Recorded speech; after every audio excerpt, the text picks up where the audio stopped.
May 2024. Nearly 20,000 feet above sea level, the upper reaches of Denali, the highest point in North America. In a snow trench hastily dug into the slope, a climber lies waiting for help. The rescuers know his exact coordinates. They are ready to fly. For 3 days in a row, nothing works. How did it happen that help, which had the address, could not get to that address? What turned out to be stronger than an experienced rescue service, helicopters, and military planes? This is a story about a trap made of wind and clouds, and about the cost of one decision made on the summit. And it begins far from Alaska. In the Malaysian state of Perak lives a man whose life is split in two. 5 days a week, Zulkifli bin Yusuf is a mechanical engineer. He graduated from University Malaysia Pahang, knows his way around pipelines and pumps, and works in the city of Bintulu on liquefied natural gas projects. It is a calm, calculating profession. Blueprints, numbers, tolerances. A mistake can always be erased and recalculated. The other half of his life is something else entirely. He fell in love with the mountains while still in school, and over the years that hobby grew into something more. His friends at the club call him by a short nickname, A-Joy. At home, among his family, he rarely talks about his climbs. Not because there is nothing to share, he simply does not want to worry those close to him. The higher and more dangerous the route, the fewer words remain for the family. Zulkifli does not go to the mountains alone. His home in that world is the Club Calab Jelaja Alpine Malaysia, a small community of Malaysian climbers. With the club, he summits Aconcagua in the Andes and Elbrus in the Caucasus. The club has a big, almost sporting dream, the 7 Summits program, the highest points of all 7 continents. For a country with a hot climate and low mountains, the goal is very ambitious. In May of 2024, it is the turn of one of the harshest peaks on that list. The team heads to Denali, the highest point in North America, 6,190 meters of cold and wind in Alaska. They choose the classic route, the one climbers call the West Buttress. Alongside Zulkifli go 2 experienced clubmates, Zainuddin Lot, a veteran with 30 years of experience, and Muhammad Ilham, the club president. This expedition has a special purpose. The Malaysians want to become the first fully independent team from their country to summit Denali. Independent meaning without outside guides, without leaders who know the mountain and take part of the decisions onto their shoulders. Just the 3 of them and the route. This condition, chosen for the sake of the record, will largely shape what happens on the mountain next. The first to notice the consequences of that choice are outside eyes. The route to the top of Denali is worked by many experienced guides. They have led clients for decades and are used to sizing up at a glance the people walking near them. The Malaysian team draws their attention almost immediately. The issue is the gear. Denali is a mountain that forgives nothing, and here every piece of equipment works for survival. But the Malaysians' clothing is patched in places with ordinary duct tape. Their boots look worn out. Later, during the climb, the sole of one boot will simply fall off. On their crampons, the steel spikes that attach to the soles and hold a person on the ice, the guides notice a homemade part, a front bail that appears to have been crafted by hand. There is a more serious gap as well. The climbers have no spare bivouac gear, the kind that allows you to survive an unplanned night in the open. There is no extra sleeping bag for emergencies. On mountains of this scale, a reserve in case of disaster is not a luxury. It is a life insurance. The team climbs without that insurance. But the most debatable decision is not about things, it is about tactics. The summit push is the hardest and most dangerous day of the entire expedition. Usually it is broken into parts. First, the climbers move up to the high camp at 17,200 feet, rest, acclimatize to the thin air, and only from there make a short dash to the top. The scheme is proven. It conserves strength. The Malaysian team does it differently. They decide to push for the summit directly, from a ridge at 16,000 feet, without stopping at the upper camp. On the map, the difference looks small, just 1,200 feet of altitude. In practice, the summit day stretches out by many extra hours of climbing and descending. The mountain drains your strength gradually, almost invisibly, like a slow leak. The longer the day, the deeper the fatigue, and the less reserve a person has for the way back. The team sets out on the mountain with thin equipment and a long, exhausting plan. On the 27th of May, that plan is set in motion. Around 5 in the morning, the three Malaysians leave the high camp and step onto the route. Above them lies the final stretch of Denali, the very top of the mountain, where the air already holds almost half as much oxygen as at sea level. The climb is slow. At this altitude, every step costs several heavy breaths. The body works at its limit, and even simple upward movement becomes a long, monotonous struggle.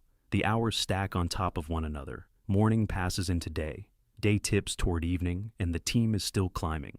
Only around 11 at night do all three finally stand on the highest point of North America. They pull out the Malaysian flag and take a photograph on the summit. For that shot, the whole journey was made. For the club, it is a victory. One more peak from the cherished list, and taken the way they wanted by their own efforts. That victory has a precise price, and it is measured in time. From leaving camp to standing on the summit, roughly 19 hours pass. 19 hours of almost continuous upward movement, without sleep, without full rest, in brutal cold and thin air.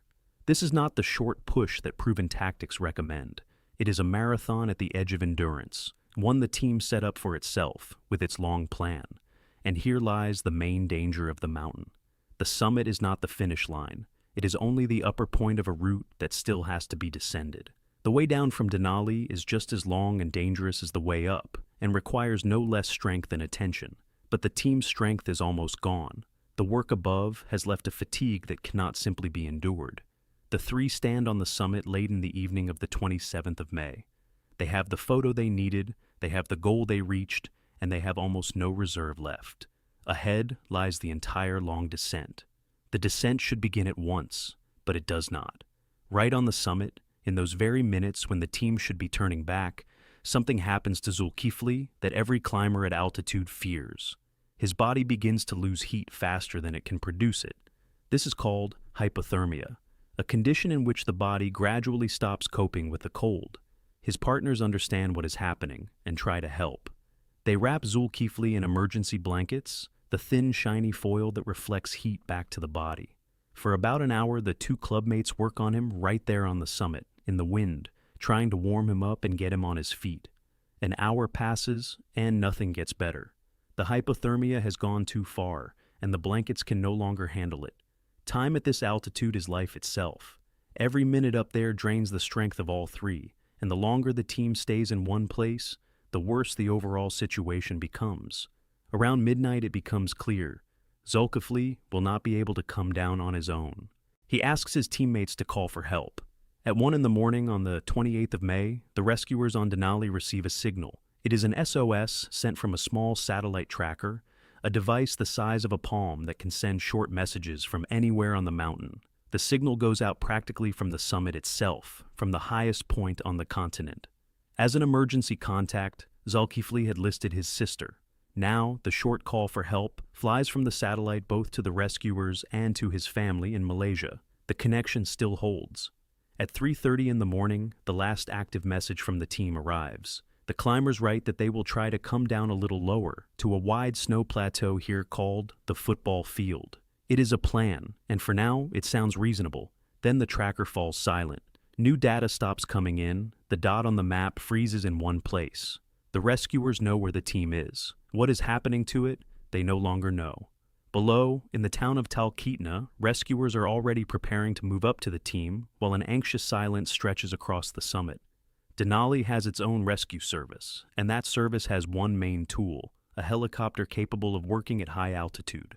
On a normal day, it would reach the summit area in just a few minutes. The morning of the 28th of May is not a normal day. Heavy cloud cover hangs over the upper part of the mountain. For a helicopter, that is a solid wall. The pilot sees neither the slope, nor any landmarks, nor a place to land. To fly in such weather means risking the lives of the rescuers themselves. The helicopter stays on the ground. The rescuers do not sit on their hands. The Alaska Rescue Coordination Center joins the operation, the structure that runs major search efforts across the state. A heavy National Guard transport plane goes into the air. It cannot land on the slope, and it cannot pick people up off the mountain. But it can do something else, fly high above Denali and survey the route from above, like a scout. Around midday, people are spotted from on board the plane. At an altitude between 19 and 20,000 feet, two figures are visible. Another person is seen distinctly lower along the route. Apparently, he is already coming down on his own. The team has split up, and that is the first alarming sign. The three who stood together on the summit are now stretched out across the slope by hundreds of meters of elevation. The rescuers know the main thing. The people on the mountain are alive, and they can be seen. But between the word seen and the word rescued lies that same wall of cloud. The helicopter still cannot take off. So in this story, a force appears that will determine everything that follows. Not the mountain, not the route, not the gear, but the weather. Denali shuts itself in clouds from the very first day of the operation, and the rescuers are left with what they do worst, waiting. Help does not come from the sky. It comes on foot. On that same day, the 28th of May, two experienced American guides are moving up the Denali route, Keith Seidel and Chad Ray. They are leading their own group upward and do not yet know that they will end up at the center of someone else's tragedy. Coming down toward them from above, slowly, is a man. It is one of the Malaysians, Muhammad Ilham, the club president. His condition speaks for itself. His hand is severely frostbitten. His satellite phone has run out of charge and no longer works. Ilham managed to come down on his own, but he has lost contact with the world. He tells the guides the main thing. His two teammates are still up above in very serious condition, and they urgently need a helicopter. Seidel and Ray continue upward. Around 1:30 in the afternoon, they find the two men. The picture before them is alarming. Zainuddin Lot lies motionless on the slope. Zulkifli is on his feet, but he is no longer the focused man who set out for the summit a day ago. He is disoriented, has trouble understanding what is going on around him, and his hands are badly frostbitten. Altitude and cold have done their work. The climber's body is no longer working on the climb, but on simple survival. The guides do what they can right there on the slope. They have a medication that helps with altitude sickness, and they give it to both climbers. They give them hot water to bring back at least a little warmth. Then they place Zulkifli and Lot in a two-person bivouac sack, a large insulated cover that shields against the wind and traps the heat of two bodies. This is not a rescue. It is only a postponement. The guides are not a rescue team. They have neither a helicopter nor any way to carry helpless people down an icy slope. They do everything they can and pass the call for help further along. But they cannot stay long. Each has his own route and his own group. The help that came to Zulkifli on foot will soon move on upward. The two clubmates lie in the bivouac sack, but one person still stays near them. When Seidel and Ray continue their way up, another guide lingers beside Zulkifli and Lot, Matt Parker. He understands that you cannot leave helpless people alone at a moment like this. The weather, meanwhile, is getting worse. The wind on the upper part of Denali is picking up, and simply staying on the open slope is becoming dangerous. Parker does the only thing that can provide shelter here. There are no walls, no tent, so he starts digging.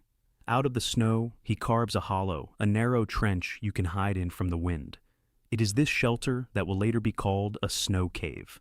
The word sounds almost cozy, a cave, a refuge. In reality, it is a shallow snow ditch, hurriedly scraped out by the hands of one man. Not a home, not a real shelter, but only a thin wall between the body and the icy wind. But there is nothing else here, and that ditch becomes the last defense for Zulkifli and Lot. Parker stays with the climbers as long as he can, but he too is not all-powerful. Evening comes, the weather worsens, and being up there becomes too dangerous even for the guide himself. Parker has to descend to the high camp. He goes down, and the two Malaysians are left alone up above. That same evening, the only piece of good news of the entire day arrives. Lower along the route, a helicopter finally picks up Ilham, the very one who came down on his own and met the guides. They lift him off the mountain with severe frostbite and signs of altitude sickness. But they lift him off alive. Out of the three who stood on the summit on the 27th of May, one is now safe. The other two are still up there. Zulkifli and Zainuddin Lot remain at an altitude where a human being cannot stay long. There are no more guides beside them, no doctors, only the snow and the wind. Ahead lies a whole night that has to be survived. The morning of the 29th of May turns out to be the worst of the entire operation. The weather on the upper part of the mountain sharply deteriorates. What yesterday was thick cloud cover today turns into a full storm. Dense clouds and strong wind close off the entire upper section of the route. For aviation, that is a death sentence. Neither helicopter nor plane can rise up to the team, not today. All day on the 29th of May, the mountain stays sealed shut, and no technology can change that. And up above, in the snow trench, the count of time runs out for Zulkifli. According to Zainuddin Lot, the only one who was beside him at around 6 in the morning, Zulkifli dies. It happens right there, in the narrow snow ditch, at an altitude of nearly 20,000 feet. To understand what happened, it is enough to add up some simple numbers. Zulkifli set out for the summit on the morning of the 27th of May. Hypothermia caught him already on the summit that same night. From then on, he spent more than a day and a half up there, without sleep, without proper shelter, with thin gear, in conditions a human body was not built to endure for so long. Help all the time was both near and out of reach at once. The weather would not let the rescuers come up. Beside him remained Zainuddin Lot, now alone. That same evening, the rescuers again received signals from the small tracker.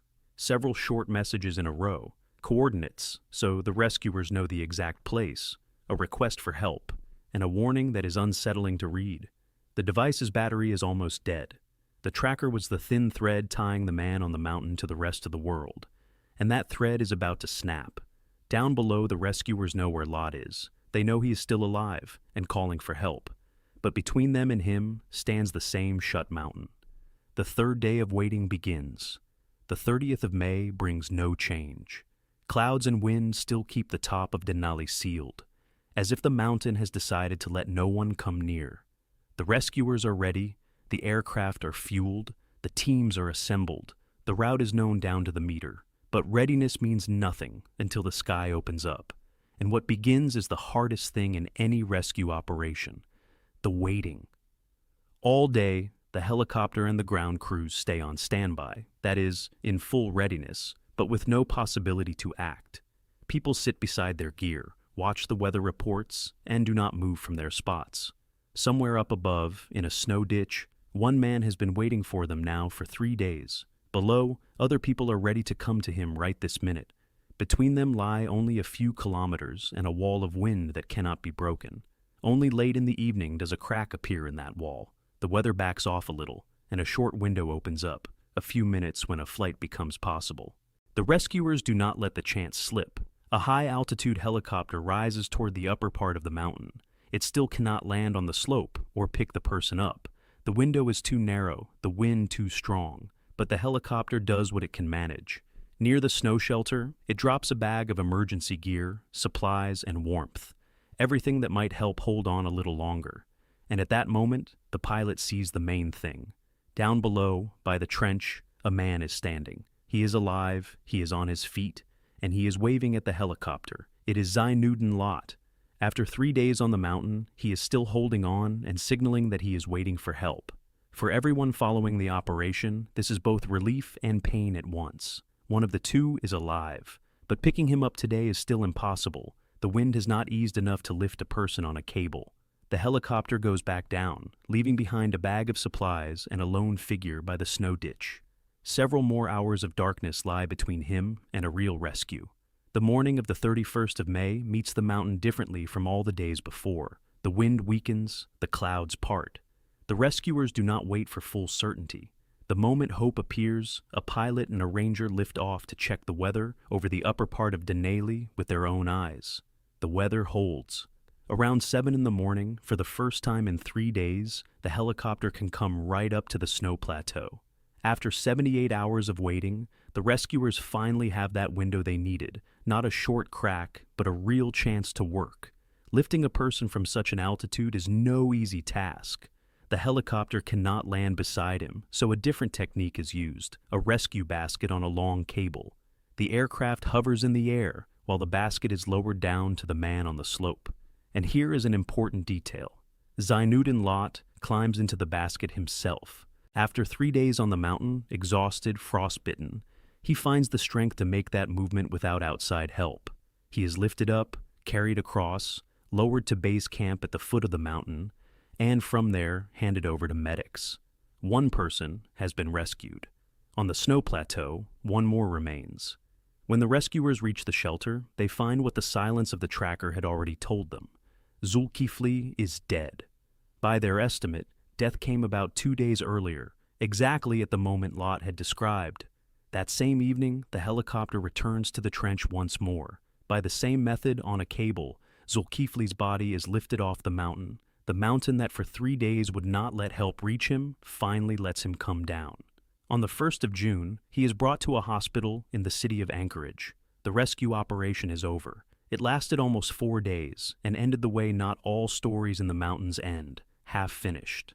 The team of 3 that posed together with the flag on the summit came back down from Denali split in 2. 2 returned alive. 1 did not. The road home for Zulkifli turns out to be long. From Alaska, his path runs across half the globe, first through Seoul, then through Los Angeles, and only then to Malaysia. On the 15th of June, the plane carrying his body lands at the airport on Penang Island. That is how Zulkifli returns to his homeland, almost 3 weeks after standing on the summit of North America. He is buried in Taiping, in the very region where he grew up, where as a schoolboy he first fell in love with the mountains. Beside him stands his father, seeing his son off on his final journey. The family to whom Zulkifli, in life, told so little about his climbs now sees him off in silence. The survivor also returns home. On the 8th of June, Muhammad Ilham lands in Kuala Lumpur. Later, he will tell the part that until then had stayed in the shadows, how exactly he came down from the mountain. On that critical day, he walked down alone, without partners, for about 15 hours in a row, 15 hours by himself, at the limit of his strength, down the same slope that took the life of his teammate. Ilham made it. That detail says a great deal about how narrow the line was between rescue and death on Denali in those days. There is one more detail, quiet and piercing. After the tragedy, the family is shown what Zulkifli left behind, a long farewell note. It is not a short scribble in case of disaster, but a full text in which he speaks to his loved ones and asks them to pray for the safety of those who walk in the mountains. In those words sounds the calm seriousness of a man who understood his risks. He is thinking not about himself, but about others. The note is found only after his death, and in it there is no complaint, no fear, only care for those who will still come to the mountains. Could he have been saved? And why did help, which had exact coordinates and was ready to come, never make it in time? The numbers here speak harshly. Between the SOS signal and Lot's evacuation, more than 3 days pass. But Zulkifli stopped waiting for rescue much earlier. He died roughly a day after his call for help, long before the weather opened the mountain. The rescuers physically could not reach him in time, no matter how badly they wanted to. The Park Service explains the delay plainly. The main reason is the weather. For 3 days, clouds and wind kept aircraft away from the summit. There is a second, purely technical limitation as well. At such an enormous altitude, a helicopter can lift only a small amount of weight on a cable, so small that the person being evacuated has to be able to help himself. That is exactly why Lot was saved. He managed to climb into the basket. Delivering help to a helpless person by the same method was almost impossible. But experienced guides and rangers, when they go over what happened, look not only at the weather. They go back to the very beginning, to gear patched with tape, to the decision to go for the summit without resting at the upper camp, to the 19-hour climb. And they make an important note. A tragedy in the mountains can almost never be reduced to a single mistake. It is always a chain, a series of small decisions, each of which on its own seemed acceptable. Zulkifli's death was the 3rd on Denali that season. The statistics of this mountain have long repeated the same pattern. Most accidents happen not on the way up, but on the way down, when the goal has already been reached and almost no strength is left. Specialists in high-altitude medicine add a simple thought. At this altitude, a person's fate is decided not by strength and not by willpower, but by a decision made in time, to turn back, to stay in place, not to go up. On Denali, the price of being late with such a decision turns out to be too high.